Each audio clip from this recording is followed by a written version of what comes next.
كل واحدة فيكم بتحط صحابها شايفاها في أنهي صندوق من ده؟ وكل واحد مهم على فكرة، كل واحد احنا محتاجينه من دول، من أنواع الأصدقاء دول في حياتنا. فرح قولي لي انت حاسة حاطة صحابك في أنهي بوكس من دول لو هتصنفيهم؟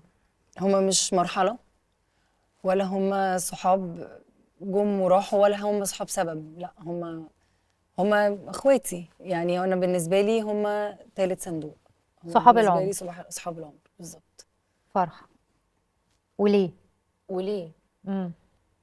يعني انا نفس الحاجه، ما دول عشره عمري، يعني ما عنديش غيرهم. بس ليه؟ مرينا بحاجات كتيره قوي قوي، امم. يعني حاجات حلوه كتير جدا والحاجات الوحشه كتير جدا، وبالعكس احنا بنبان في الوحش قبل الحلو.